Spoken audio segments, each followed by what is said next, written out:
which purchase hath at length been completed in this present year 1765, and confirmed by Statutes 5 George III, chapter 26 and 39, whereby the whole island and all its dependencies, so granted as aforesaid, except the landed property of the Athol family, their manorial rights and emoluments, and the patronage of the bishopric, and other ecclesiastical benefices, are unalienably vested in the Crown, and subjected to the regulations of the British Excise and Customs. The islands of Jersey, Guernsey, Sark, Alderney, and their appendages, were parcel of the Duchy of Normandy, and were united to the Crown of England by the first princes of the Norman line. They are governed by their own laws, which are for the most part the ducal customs of Normandy, being collected in an ancient book of very great authority, intitulated Le Grand Costumier. The King's writ, or process from the courts of Westminster, is therefore of no force, but his commission is. They are not bound by common acts of our Parliament, unless particularly named. All causes are originally determined by their own officers, the bailiffs and jurates of the islands, but an appeal lies from them to the King in council in the last resort. Besides these adjacent islands, our more distant plantations in America and elsewhere are also in some respects subject to the English laws. Plantations or colonies in distant countries are either such where the lands are claimed by right of occupancy only, by finding them desert and uncultivated, and peopling them from the mother country, or where, when already cultivated, they have been either gained by conquest or ceded to us by treaties, and both these rights are found upon the law of nature,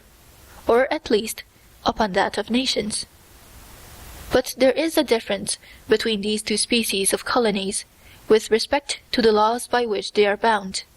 for it is held that if an uninhabited country be discovered and planted by English subjects, all the English laws are immediately there in force, for as the law is the birthright of every subject, so wherever they go they carry their laws with them. But in conquered or ceded countries that have already laws of their own, the king may indeed alter and change those laws, but, till he does actually change them, the ancient laws of the country remain, unless such as are against the law of God, as in the case of an infidel country. Introduction. Our American plantations are principally of this latter sort, being obtained in the last century either by right of conquest and driving out the natives, with what natural justice I shall not at present inquire, or by treaties, and therefore the common law of England, as such, has no allowance or authority there,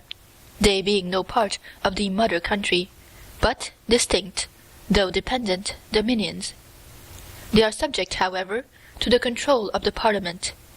though, like Ireland, Man, and the rest, not bound by any acts of Parliament unless particularly named. The form of government in most of them is borrowed from that of England. They have a governor named by the king, or in some proprietary colonies by the proprietor,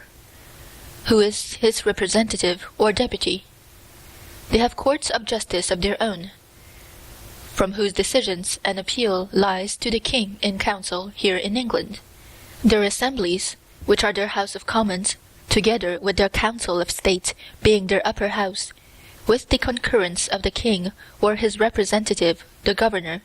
make laws suited to their own emergencies. But it is particularly declared by Statute 7 and 8, William III, chapter 22, that all laws, by-laws, usages, and customs, which shall be in practice in any of the plantations, repugnant to any law made or to be made in this kingdom relative to the said plantations, shall be utterly void and of none effect. These are the several parts of the dominions of the Crown of Great Britain. in which the municipal laws of England are not of force or authority, merely as the municipal laws of England. Most of them have probably copied the spirit of their own law from this original, but then it receives its obligation and authoritative force from being the law of the country. As to any foreign dominions which may belong to the person of the king by hereditary descent, by purchase, or other acquisition, as the territory of Hanover, and His Majesty's other property in Germany, as these do not in any wise appertain to the crown of these kingdoms, they are entirely unconnected with the laws of England, and do not communicate with this nation in any respect whatsoever. The English legislature had wisely remarked the inconvenience that had formerly resulted from dominions on the continent of Europe, from the Norman territory which William the Conqueror brought with him, and held in conjunction with the English throne, and from Anjou and its appendages, which fell to Henry II by hereditary descent. They had seen the nation engaged in near 400 years together in ruinous wars for defence of these foreign dominions, till happily for this country they were lost under the reign of Henry VI. They observed that from that time the maritime interests of England were better understood and more clearly pursued, that, in consequence of this attention, the nation, as soon as she had rested from her civil wars, began at this period to flourish all at once, and became much more considerable in Europe than when her princes were possessed of a larger territory, and her councils distracted by foreign interests.